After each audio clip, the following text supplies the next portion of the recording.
Buenos días. Bueno, vamos a seguir con el estudio de las vanguardias. En dos videotutoriales anteriores hemos hecho una introducción al arte moderno y hemos analizado una obra en particular, La Fuente de Marcel Duchamp, como introducción al arte de vanguardia, porque las vanguardias de alguna manera vienen a ser los movimientos con los que se inicia el arte moderno.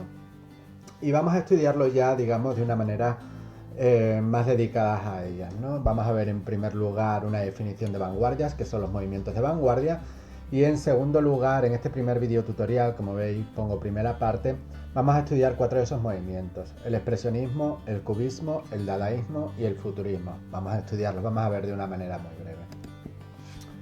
En primer lugar, pongo que denominamos vanguardias a una serie de movimientos artísticos y literarios que se originan durante el primer tercio del siglo XX. Podríamos poner su fecha de conclusión en 1939, cuando estalla la Segunda Guerra Mundial, perdón.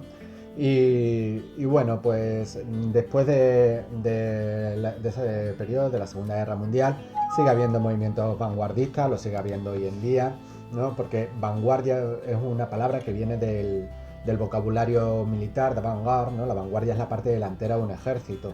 Y se toma ese nombre porque suelen ser movimientos muy rompedores y a veces también movimientos ciertamente bélicos, ¿no? Que tratan de romper con el arte anterior. Y en ese sentido, pues bueno, ese lenguaje bélico de vanguardia, pues no le viene mal, ¿no? Tuvieron un impulso irracionalista y tratan de romper con todo el arte anterior. En esto coinciden todos los movimientos. Es un arte provocativo, generalmente suele ser un arte muy provocativo, algunos más que otros, pero todos ellos van a provocar bien por el tema que tratan o bien porque, bueno, pueden causar una extrañeza al espectador y esa extrañeza puede no ser pues puede provocar, ¿no? Es decir, que de repente vean un cuadro lleno de cubos, pues le puede fastidiar a la gente, ¿sabe Dios por qué, no? O como vimos el otro día, el urinario de Duchamp, ¿no? De repente entre un montón de obras de arte ves ahí un urinario y la gente de 1913 pues se escandalizaba. Hoy en día también nos escandalizamos con muchas cosas, ¿eh? Son movimientos muy efímeros, cada uno de esos movimientos dura unos pocos años, dependiendo de cuál, ¿eh? Hay algunos como el dadaísmo que va a ser muy efímero, o como el ultraísmo, pero por ejemplo el surrealismo va a durar un poquito más. Con todo, su influencia va a ser muy duradera en la historia del arte, es decir, aunque digamos por ejemplo que el surrealismo tiene su época de esplendor entre 1923 y 1930 o 1970 y tanto, sin embargo, el surrealismo va a seguir estando muy presente en la pintura, en el cine, en la escultura, en definitiva en las diferentes artes, ¿no? O el cubismo, por ejemplo, aunque no se siga haciendo una pintura cubista, salvo algunos, eh, siempre hay alguno, ¿no? Que puede hacer pintura cubista, su influencia en el mundo del arte seguirá siendo muy importante. Vamos a empezar con la primera de ellas, el expresionismo, que es un movimiento que surge como reacción al impresionismo, porque el impresionismo era un movimiento que trataba de captar a través de las pinceladas pues los paisajes o los rasgos de las personas, etcétera, ¿no? Es decir, trataba con unas pocas pinceladas que nos hiciésemos una idea del exterior, ¿no? Sin embargo, el expresionismo lo que va a intentar es tratar de captar los sentimientos de las personas o de las realidades, ¿no? Hay un rechazo a plasmar la realidad tal y como es, que sí que existía en el impresionismo. En el impresionismo, aunque de una manera pincelada se trataba de captar la realidad tal y como es, en el expresionismo no. En el expresionismo lo que se hace es exagerar esa realidad o tratarla de una determinada manera para intentar captar su esencia, ¿no? El otro día creo que citaba en uno de los videotutoriales el grito de Munch, que es una de las obras clásicas, que en realidad sería preexpresionista, porque el grito de Munch es todavía un poquito anterior al expresionismo, un cuadro de 1893, y en eso se produce una deformación de los rasgos faciales del protagonista del cuadro, por así decirlo, y entonces no se plasma la realidad tal como es, sino cómo se siente el autor. Hay una obra clásica de la literatura, que es La Metamorfosis de Franz Kafka, que vendría a ser una cosa parecida, ¿no? El protagonista de La Metamorfosis al inicio de la novela se ve convertido en un bicho.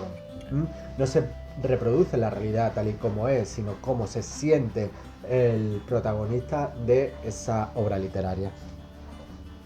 Bueno, tiene muchas influencias el expresionismo, o por ejemplo hay muchos rasgos del gótico, de las artes africanas, etcétera. Y hay una predilección por la alienación del ser humano en el mundo moderno, es decir, cómo el ser humano está dominado por el mundo de la máquina. Se puede tratar también el tema de la guerra, las gran metrópolis, es decir, las grandes ciudades que son muy queridas para estos artistas precisamente porque son una forma de alienación, ¿no? Es decir, cómo la gran ciudad roba el alma de alguna manera a esas personas, el amor, el delirio, la locura, son temas importantes en el tema, en el expresionismo. Tuvo una gran importancia en múltiples artes, especialmente en la pintura, en la literatura, en la música, en el teatro, en la ópera, en el cine. En la literatura ya he citado, por ejemplo, a un autor como Franz Kafka. Podría citar también, por ejemplo, a Heinrich Mann, que es el hermano además de un gran novelista, que es Thomas Mann. Heinrich Mann además hizo una novela que se llama El Ángel Azul, que después sería adaptada al cine con el nombre del Ángel Azul, que es también una película expresionista, o por lo menos no es una película expresionista pura, pero sí tiene rasgos propios del expresionismo y además, bueno, pues sería la consagración de un mito del cine esa película como es Marlene Dietrich. Pero en la pintura va a tener muchísima importancia y también en el cine. El cine expresionista es un cine muy importante. Se va a utilizar sobre todo en películas de terror. Por ejemplo, la primera película que se rueda sobre Drácula, que utiliza el nombre de Nosferatu, será, será una película, es una de las grandes obras maestras del expresionismo. Y El gabinete del doctor Caligari, por ejemplo, que es otra obra expresionista. El Golem, que es también una obra expresionista. Y todas ellas son muy buenas películas, especialmente dos de las que he citado, Nosferatu y El gabinete del doctor Caligari. Son dos obras maestras del cine. Las primeras obras de Fritz Lang, como M, el vampiro de Düsseldorf. Bueno, pues son obras maestras del expresionismo que tendrán, como digo, mucha importancia en el cine. También en la ópera, como por ejemplo las obras de Bertolt Brecht, ¿no? En el teatro y en la ópera. En España podemos citar como un dramaturgo cercano al expresionismo a Valle Inclán, por la deformación que va a hacer de los personajes y de los ambientes, ¿no? Al expresionismo le gusta mucho deformar las imágenes alargadas, las sombras y unos personajes que a veces rozan el ridículo, ¿no? Como diría Valle Inclán, como si fuesen marionetas. Son muy queridos para el expresionismo. Bueno, vamos con el siguiente movimiento, que es el cubismo. El cubismo se da fundamentalmente en pintura, también en escultura, y se trata de descomponer geométricamente la realidad. Digamos que el cubismo lo que tiene una aspiración que es la de superar la bidimensionalidad del cuadro, es decir, un cuadro tiene dos dimensiones, que son el alto y el ancho. No puede hacerlo en tres dimensiones, igual que el cine, ¿no? Hace no mucho tiempo, con la película Avatar, sobre todo, se puso de moda el cine en 3D, pero el cine tiene esa limitación de las dos dimensiones, ¿no? Y no se ha encontrado realmente una fórmula de la tercera dimensión, o por lo menos no nos gusta, ¿no? De alguna manera, la obra de arte, el cubismo, lo que intenta hacer es captar esa tridimensionalidad. Entendiendo tridimensionalidad, no intentar captar las cosas en su volumen total, sino captar toda la parte de una obra, es decir, lo que hay por delante y lo que hay por detrás, lo que hay en los diferentes planos, ¿no? Entonces, al final se crean obras que son terriblemente complejas, que son muy difíciles de analizar. Decía Ortega y Gasset en una obra suya que se llama La rebelión de las masas, que lo que diferencia a las masas de las élites intelectuales son que las élites intelectuales son capaces de descifrar un cuadro de Picasso y las masas no. Es una obra difícil, pero también hoy en día probablemente es una de los movimientos que tienen una mayor cotización en la obra de arte, es decir, un cuadro de Picasso, de Braque, tiene una cotización altísima en el mercado del arte. El padre del cubismo será, sin embargo, un pintor impresionista, Cézanne, y en sus pinturas impresionistas se ve que trata de captar aquello que no es posible ver en un cuadro, ¿no? A través de unas esculturas o de unos bodegones que se retuercen de una manera extraña, ¿no? Y que ya trata de captar lo que es invisible para el espectador. En muchas ocasiones, no siempre, pero en muchas ocasiones son cuadros que carecen de fondo porque precisamente lo que se hace es cortar esa realidad para ponerlo en diferentes planos. En literatura he puesto destacan los caligramas de Apolineo. Los caligramas de Apolineo son poemas en los cuales se representan figuras. Y entonces están hechos a través de diferentes palabras que representan eso, las figuras, y entonces pues se van poniendo diferentes atributos de las personas o de los animales o de las realidades que se poetizan, ¿no? Tengo también, por ejemplo, otro sobre la Torre Eiffel, aquí vemos uno de un caballo, otro de un señor con sombrero, un gaucho. Y, y bueno, considerar esto literatura cubista yo creo que no es del todo exacto, pero bueno, Hay también un cine cubista, como por ejemplo es el ballet mecánico de Fernand Laguerre, ¿no? Es una obra clásica del cubismo que precisamente lo que hace es un ballet, ¿no? Nos va mostrando diferentes facetas de la realidad a través del, de la cámara de vídeo, ¿no? Y con ello crea bueno, pues un cine cubista de alguna manera, ¿no? El cine cubista, que existe poco, muy poco, sobre todo suele ser, ¿cómo decirlo? No es un cine narrativo, sino que suele ser videoarte. Vamos a otro de los movimientos, el dadaísmo. El dadaísmo es un movimiento muy gamberro, se funda en un cabaret que había en París en 1916, que se llama el Cabaret Voltaire. La figura más representativa es un autor rumano que se llama Tristan, un artista rumano, Tristan Tzara, que era muy joven, cuando se empezó el dadaísmo era muy joven. Y otros dadaístas importantes son Hugo Boss, Hans Hart, Marcel Duchamp, que es el autor del Urinario que vimos el otro día, ¿no? De La Fuente. El dadaísmo cultiva diferentes artes, la música, la pintura, la poesía, la escultura, etc. Dadaísmo es una palabra francesa que viene de dada. Dada es una palabra que no significa nada, ¿no? De hecho, Tristan Tzara publicó 7 manifiestos dadaístas, ¿no? Uno de ellos, no recuerdo si era el primero, decía dada no significa nada. Hay algunos estudiosos del dadaísmo que dicen que dada puede ser una palabra infantil, que significa caballito, bueno, una palabra ridícula. Pero bueno, ahí va.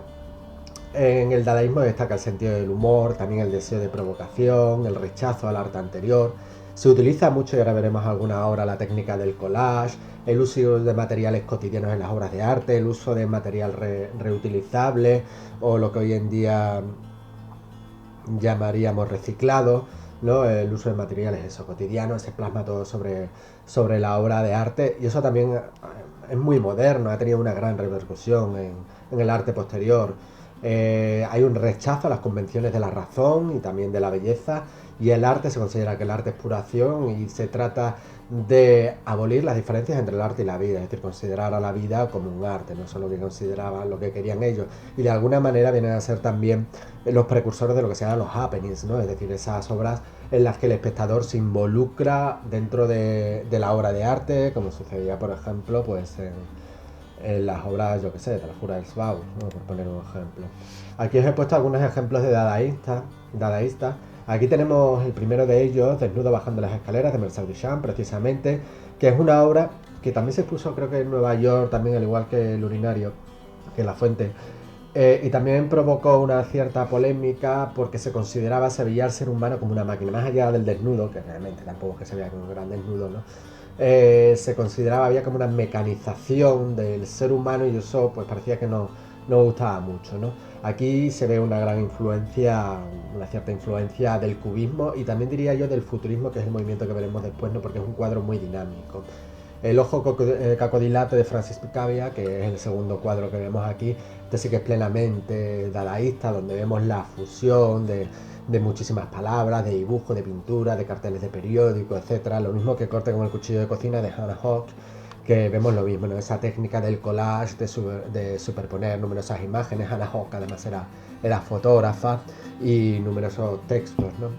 Como veis, esto se ha utilizado mucho posteriormente. El dadaísmo fue muy efímero y el dadaísmo después, digamos que desembocaría en otro movimiento que le pretende dejar un poquito más de tiempo, que es el surrealismo.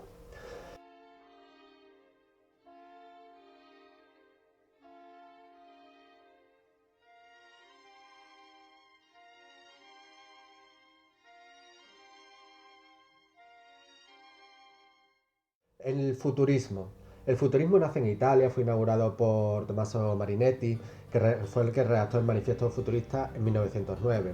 Trata de romper con toda la tradición, con las normas convencionales de las obras de arte, como todos los movimientos anteriores. Un movimiento muy belicista, de hecho Marinetti era partidario del fascismo italiano y se inspira en la modernidad, es un movimiento belicista, como os tengo puesto al final de esta diapositiva, un automóvil rugiente, decía en su manifiesto futurista, un automóvil rugiente que parece correr sobre la ráfaga es más bello que la victoria de Samotracia, ¿no? Es decir, un coche de carreras a toda velocidad es más bonito que la victoria de Samotracia, que es una de las obras clásicas del arte griego. Se utilizan muchas formas y muchos colores para generar el ritmo. Y entre sus máximos representantes podemos citar a Giacomo Balla, a Umberto Boccioni, a Carlo Carrà, Luigi Russolo, Gino Severini, entre otros muchos, un movimiento fundamentalmente italiano. En España va a tener su repercusión, por ejemplo, un poeta como Pedro Salinas. Aquí vemos algunas de esas obras, ¿no? Como vemos, un movimiento muy dinámico, donde se utilizan mucho las formas, las líneas, los colores, ¿no? La repetición, esa idea de dar una velocidad, ¿no? Esto aquí se llama, el primero que vemos, velocidad abstracta, de Giacomo Balla, ¿no? Vemos cómo utiliza estas formas redondeadas, ¿no? Que dan una idea de dinamismo y que a su vez se mezclan con estas formas rectas, ¿no? Un avance, ¿no? De un lado hacia otro. Este segundo de aquí, que es de Umberto Boccioni, que no es un cuadro plenamente abstracto, ¿no? Como se ve, también tiene una cierta influencia del cubismo en esa en, en la plasmación de las formas, y cómo se ve, ¿no? Que es muy dinámico. Este es el dinamismo de un ciclista, ¿no? Como se ve, ¿no? Ese movimiento del ciclista hacia adelante, ¿no? Y a través de las formas y los colores se pretende dar esa idea de velocidad. Lo mismo que en esta escultura, que es una escultura muy chiquitita, si no recuerdo mal mide como unos 4 centímetros y medio, que se llama Formas únicas de continuidad en el espacio, también de Umberto Boccioni, probablemente la escultura más conocida del futurismo y una de las más importantes del, del siglo XX, una de las más conocidas, ¿no? Donde se ve también esa forma de esa velocidad o el dinamismo, ¿no? del ser humano. Bueno, con esta escultura terminamos ya.